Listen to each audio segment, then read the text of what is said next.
Pakinggan po natin ang rant ng isang pulahan na ito. Pero ngayon parang DDS na lang po siya, no? Dahil yung pagrarant niya dito ay nagpapakita ng pagkadismaya kay Congressman Sandro Marcos. Ito po, pakinggan natin at ating pong pag-usapan. Nako, nakaka-disappoint naman. Basahin natin. During the break, there were threats against one of the House members and the House itself. So I believe this is a show of solidarity not only towards the speaker but for the institution as a whole and its sanctity. I could not give you the exact date, but I understand that it was done on a certain TV network. Nako, ginawa nyo pang blind item. And some words were said to malign the reputation of our institution. Reveal nyo na, Sandro! Pa-blind item pa tayo eh. Ako na, ha? Ako na ang magsasabi. So, ang TV show na yon is SMNI or TV network pala. Sino ang nagsabi nun? Diretso tayo, Sandro. Sino ang nagsabi nun? Si former President Rodrigo Duterte. Si former President Rodrigo Duterte na dahil sa kanya nalibing sa libingan ng bayani si Apo Lakay.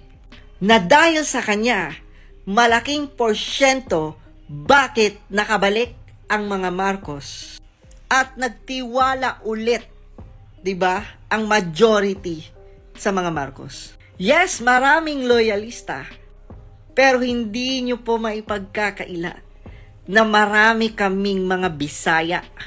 Visayas, Mindanao. Kaya nga nakipagsanib puwersa si President BBM kay Inday Sara, di ba? Kaya nga willing mag-adjust si President BBM kay Inday Sara, di ba? Kaya nga hinihintay nga ni President BBM at that time kung ano ang desisyon ni VP Inday Sara. Kung tatakbo ba siya as President? Kasi willing magpakumbaba si President BBM para lang makatandem si VP Inday Sara. Hindi po natin yan pwedeng ipagkaila. Kaya nga unity, di ba? Kaya nga tandem, di ba? Ang malaking tanong dito, bakit ganun na lang kung protektahan nyo yang Disney princess nyo na si Franz Castro? Bakit ganun na lang? Di ba? Bakit ganun na lang yung pagka-dramatic nyo at pagka-OA nyo sa kanya? At sinasabi mo pa dyan, there were threats against one of the House members. Sino ba? Ang sinabi lang naman ni former President Rodrigo Duterte na ang confidential funds ay para sugpuin ang mga makakaliwang grupo. Nagsabi siya ng name, Franz, pero hindi kompleto. Diba? Akala ko ba lawyer kayo? Ba't kayo nag-a-assume?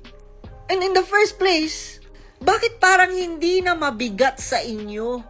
Diba? Ang word na makakaliwang grupo. Bakit wala na lang yan sa inyo? Bakit ngayon nag-join force pa kayong lahat? Bakit? Para pagtakpan ang mga pinaggagawa nyo dyan sa Kongreso? Bakit? Para magkaisa kayo? Para saan? Para ipagpatuloy yung pananahimik nyo at hindi nyo, di ba, pagsasa publiko kung saan nyo nagagamit at nagagastos ang pondo nyo? At bakit ba kayo nagkakaganyan? Di ba? Ang sinabi lang naman ni former President Duterte, open the book. Isa publiko nyo saan nagagastos ang pera, ang pondo.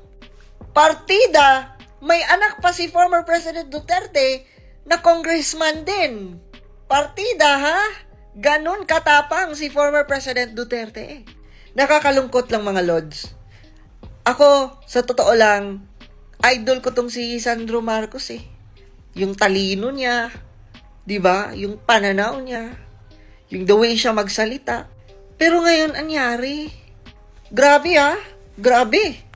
Bakit pagdating sa mga makakaliwang grupo ngayon, bakit parang ang soft nyo? 'Di ba? Parang 'di ba? Nagkakaisa na ba kayo pati mga makakaliwang grupo? Tapos, sa midterm election, sisip-sip na naman kayo kay VP Inday Sara. Alam nyo, nakakaawa talaga si VP Inday Sara kasi yung mga nakapaligid sa kanila, yung mga nakapaligid kay VP Inday Sara, ewan ko kung totoo o nagbabalat kayo lang. So bilang mabilis na reaksyon, yung mga sinabi po niya, number 1, tila pinamumukha niya na utang na loob ng mga Marcoses kung bakit sila nakabalik sa kapangyarihan. Pangalawa, pinamumukha din niya, sa akin pong pagkakaintindi, na utang na loob ng mga Marcoses kung bakit napalibing sa libingan ng mga bayani si FEM. Yung po ang tono ng kanyang pananalita, yung po ang aking opinion sa mga sinabi niya. Pangatlo, sabi niya idol niya si Sandro Marcos ngayon ay tila hindi na at dismayado siya. Ano po?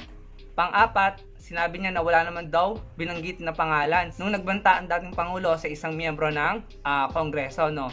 Ito naman si Kuya, talaga namang gagawan pa ng sablay na palusot, no? Very evident naman and obvious, no? Nagbanggit ng first name and alam naman natin kung sino yung tinutukoy, no? Ang sabi ng dating Pangulo noon ay sila Franz Castro.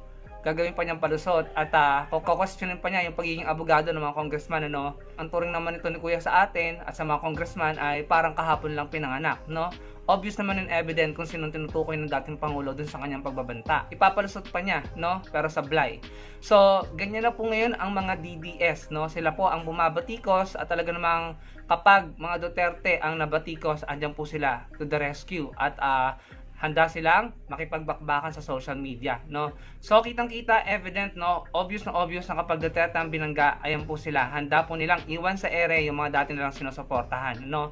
Ito po kasi si Kuya ay dating BBM supporter. Ewan ko lang kung BBM supporter pa rin siya hanggang ngayon, ano? Pero kita naman natin kung paano niya batikusin at siya pa mismo nagsabi na dati niyang idol si Sandro Marcos ngayon ay tila hindi na. Ano po? So, talagang pinoprotektahan nila ang mga Duterte. Parang para sa kanila parang walang ginagawang mali or nagiging statement na mali ang mga Duterte. Kaya ayan, handa silang iwanan sa ere ang mga dati nilang sinusuportahan, ano. Nakakatawa lang silang tignan kasi sila dati yung magkakakampi, ngayon ay sila na yung nagbabanatan sa social media, no.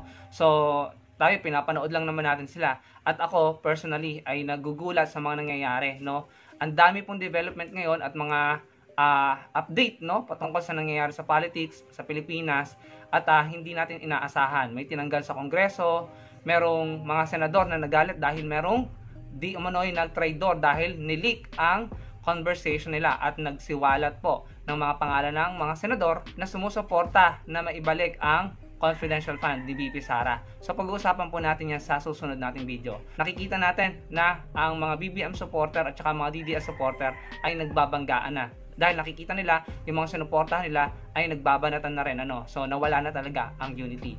Kayo po, ano pong masasabi niyo sa binahagi ko sa inyo? Ilagay niyo lang sa comment section below. Huwag niyo pong kalimutang i-like ang video at magkita-kita po tayo sa susunod kong video. Salamat po.